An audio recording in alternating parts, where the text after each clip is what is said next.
Les plaques tectoniques sont des fragments de lithosphère.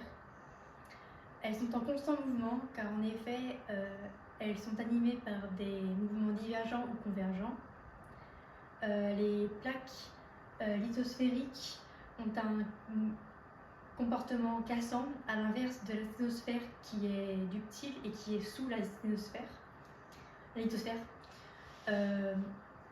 La chaleur interne terrestre du fait de la désintégration des éléments radioactifs du manteau doit être dissipée, ce qui cause le mouvement des plaques.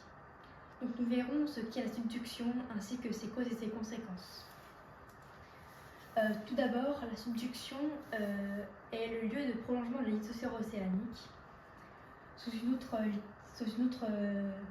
lithosphère et est due à des forces convergentes.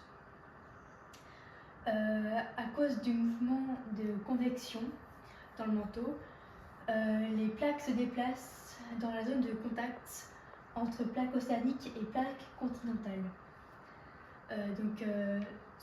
Cela forme une zone de subduction. La plaque océanique passe sous la plaque continentale, qui est plus épaisse, car en effet, à mesure qu'elle s'éloigne, qu'elle vieillit, en s'éloignant de la dorsale, la lithosphère océanique se refroidit et donc s'épaissit par épaississement du manteau lithosphérique. Le manteau lithosphérique ayant une densité supérieure à la croûte, la densité globale de la lithosphère augmente avec son âge. Au bout d'un certain temps, la densité de la lithosphère océanique finit par devenir supérieure à celle de la sténosphère. Donc l'équilibre est rompu. La lithosphère océanique plonge dans la sténosphère.